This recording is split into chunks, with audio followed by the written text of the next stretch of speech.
Oui, je prends la suite pour vous faire part à présent de nos résultats de recherche sous un autre aspect, l'aspect plutôt empirique et ce qui ressort des entretiens que nous avons pu mener, comme le disait Laurence Servelle tout à l'heure, auprès de 56 DRH et responsables de communication interne.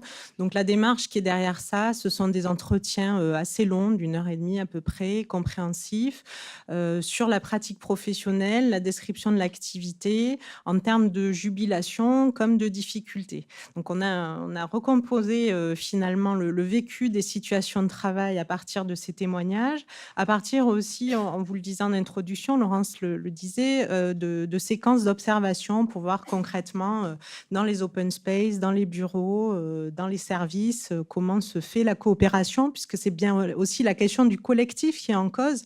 Quand on est pris par des rythmes assez frénétiques, ça rejaillit sur l'individu, mais aussi sur la capacité à se coordonner, à travailler ensemble, donc à s'ajuster, à échanger sur nos difficultés, trouver des solutions ensemble.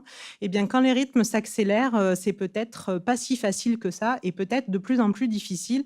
Ça fait partie en tout cas des éléments de débat qu'on peut avoir ensemble. Tout à l'heure, Laurence Servelle a fait part de travaux de recherche parce que ça nous paraissait important de situer le cadre et puis la somme de connaissances aussi engrangées sur la question des temps au travail pour ce qui nous concerne, des temporalités concernant le travail. Du coup, notre propos est de montrer qu'on se situe bien dans un contexte hyper moderne où il y a véritablement injonction à la réactivité pour les DRH, pour les communicants, mais peut-être pour tous les managers et même on pourrait extrapoler tous les salariés, voilà, tout secteur confondu, y compris secteur public d'ailleurs. Regardez concrètement comment tout ça se traduit dans les pratiques et envisager du coup dépasser peut-être ce discours un peu globalisant qu'on est bien obligé d'avoir pour comprendre la société dans laquelle on se situe. Mais une fois qu'on a dit ça, et alors, qu'est-ce qu'on fait de ça et de quoi on s'empare personnellement, individuellement, pour penser nos situations de travail, nos contraintes et inventer des choses qui nous soulagent, qui nous permettent de trouver du sens à ce qu'on fait aussi. Voilà, trouver du sens, ça c'est une grande question pour nous en tant que chercheurs. La quête de sens qui nous amène à la question des valeurs dans le travail, à la question des identités dans le travail, c'est une thématique qui nous paraît essentielle. Alors, au sujet de la réactivité, on s'est demandé en particulier, le contexte est beaucoup plus frénétique, beaucoup plus celui de l'urgence, d'accord. Et alors, la réactivité est-elle pour autant subie par les professionnels, en tout cas que nous avons interviewés? Alors, on s'aperçoit, c'est ce qu'on va vous présenter tout de suite, que les choses sont beaucoup plus subtiles que ça, en fait, et qu'il y a des possibilités d'apprentissage au niveau concret, au niveau des situations de travail, d'apprentissage, d'appropriation et aussi de résistance. Alors, premier élément, sur les situations concrètes. La réactivité est nécessaire puisqu'on est dans des situations de travail où, alors déjà, on a affaire à des cadres qui sont des cadres fonctionnels, qui travaillent pour d'autres. Les DRH comme les communicants travaillent pour la direction générale. Ils sont sollicités par les dirigeants aussi par des services utilisateurs. Les communicants connaissent ça très bien.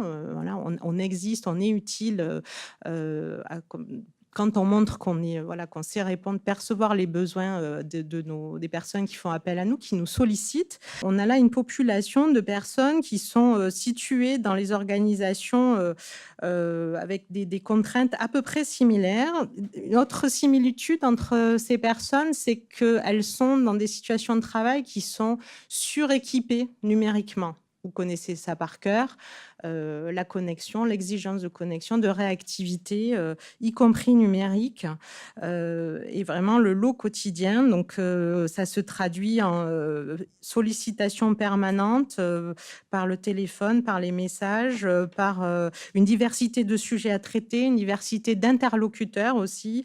Donc, globalement, des contextes où le numérique est très présent, où finalement les organisations sont dans le mouvement permanent, pour le dire de manière rapide. On pourrait aussi parler de ce que montrent des chercheurs en SIC en termes de dislocation des organisations, voilà, des organisations de plus en plus labiles, puisque tout est plus rapide et s'échappe également.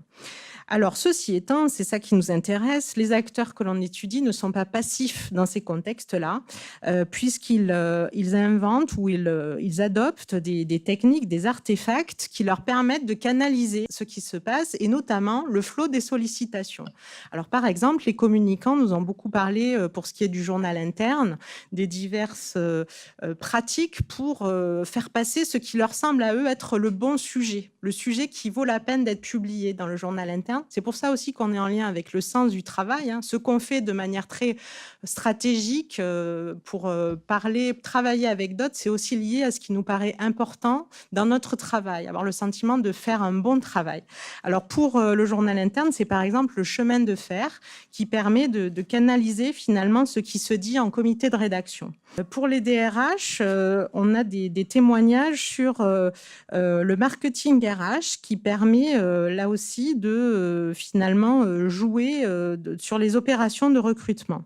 Donc on a des personnes, des professionnels qui finalement ne subissent pas complètement les temporalités, mais aussi les façonnent et sont en position d'avoir des prises pour agir et se coordonner.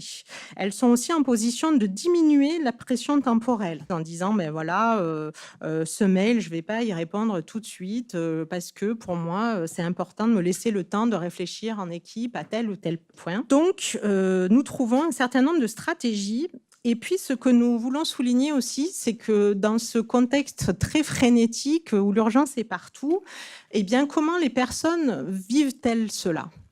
Est-ce que c'est positif ou c'est négatif? Finalement, quand on parle d'urgence, il y a une connotation implicite négative peut-être. Mais c'est loin d'être le cas lorsqu'on demande aux personnes ce qui les satisfait dans leur travail, puisque finalement, la frénésie peut être aussi une source de fierté et une source d'excitation dans le travail. Excitation parce que pour certaines personnes, c'est très intéressant d'être en lien avec ce qui se passe au niveau des directions générales. Tout bouge très vite, il faut être en phase, être dans le mouvement. Donc un sentiment d'utilité quand on est à ce niveau-là. Et puis aussi fierté parce que malgré les difficultés liées à la pression temporelle, eh bien, on arrive malgré tout à produire. On fait le job, nous disent nos interviewés. On y arrive, le journal interne sort en temps et en heure, le projet est fini le jour où c'est prévu, on a atteint nos objectifs et tout ce malgré toutes les difficultés encourues et le rythme soutenu qui nous a été imposé. Donc finalement, ce qu'on voudrait souligner, et on reprend là les travaux de Caroline Dachary qui va intervenir en fin de journée, c'est que bien évidemment, ou plutôt notre travail empirique retrouve la question de l'hypersollicitation, comme le montre Caroline Dachary, et la question de la dispersion dans les situations de travail, mais on voit également des acteurs qui sont en mesure de se positionner vis-à-vis de cette dispersion en adoptant des stratégies. Soit je fais face frontalement à la dispersion parce que ce qu'on me demande de faire le nécessite. Par exemple, organiser un événement, eh bien, il faut y aller. Il y a de multiples aléas, de multiples choses imprévues. On fonce et ça crée aussi de la fierté pour le professionnel et pour son équipe. Donc, soit une gestion frontale de la dispersion, soit un évitement. Ça, c'est toujours possible, des stratégies d'évitement, quand on peut arbitrer, justement, et donner la primeur à « je prends mon temps, je reste sur le travail planifié, je freine les ardeurs » pour des bonnes raisons, qui sont les miennes, qui sont relatives à mon identité professionnelle, que je peux expliquer, que les utilisateurs, mes interlocuteurs ne comprennent pas forcément, mais j'ai des billes pour les faire valoir. Ça, c'était en termes de temps court dans le flot de ce qu'on fait au quotidien. On a un deuxième élément qui porte sur la réactivité permettant de se penser comme acteur stratège finalement. Alors pourquoi ? Les acteurs s'approprient le temps, ont une capacité à résister, à freiner les choses. Ça leur permet, ce faisant, de se positionner aussi d'une certaine manière en tant que professionnels et en particulier comme acteurs politiques, acteurs stratèges dans l'organisation en lien avec la direction générale. Ça, on le rencontre quand les personnes nous expliquent qu'elles ont un lien fort avec le dirigeant, avec la direction générale, Elles sont certes dépendantes de ces dirigeants. Elles peuvent aussi faire valoir leur expertise, leur professionnalisme pour éclairer le dirigeant. Alors pour les DRH, ce sont des propos, un positionnement qui est par exemple fondé sur la question des recrutements et du pilotage de la GRH. Pour les communicants, c'est tout ce qui est faire passer, faire valoir la stratégie d'entreprise. Donc on a là des professionnels qui sont en lien avec les dirigeants, qui travaillent à leur côté et qui en même temps, comme je le disais tout à l'heure, ont des capacités vis-à-vis de ces dirigeants à éventuellement freiner les choses et à rappeler ce que sont les règles de l'art, rappeler une certaine expertise. Le communicant, on a pas mal d'extraits d'entretien qui portent là-dessus, est en mesure de, pour un sujet publié sur un support, de dire, eh bien, attention, là, vous, votre vision en tant que dirigeant est celle-là. Moi, je vous dis du haut de mon expertise et au nom des règles de l'art que votre message n'est pas clair, qu'il faudrait plutôt le bâtir de telle et telle manière, le présenter de telle et telle manière. L'idée, c'est de faire valoir son point de vue en tant que professionnel, le point de vue des règles de l'art face à une personne, un dirigeant qui n'est pas forcément enclin a priori à entendre cela, mais vis-à-vis de qui les communicants ou les DRH ont quand même un point de vue à faire valoir et un certain pouvoir. Du coup, derrière ce positionnement vis-à-vis de la réactivité exigé par les dirigeants, ce faisant, les professionnels construisent leur position et s'affirment comme acteurs stratèges dans l'entreprise, acteurs stratèges capables d'influence, capables d'anticipation aussi, et donc de contribution à une stratégie d'entreprise, contribution à une veille permanente, être force de proposition, ce sont des mots qui reviennent souvent dans les témoignages, être co-auteur de la stratégie d'entreprise, être un acteur politique. Donc finalement, pour conclure sur la réactivité, pour penser l'articulation entre temps long et temps court dans les situations de travail aujourd'hui, bien on s'aperçoit que la réactivité pour les DRH et les communicants est une compétence nécessaire à développer, ou une occasion plutôt de construire son identité professionnelle et de l'affirmer vis-à-vis de ses interlocuteurs au sein des organisations. Merci.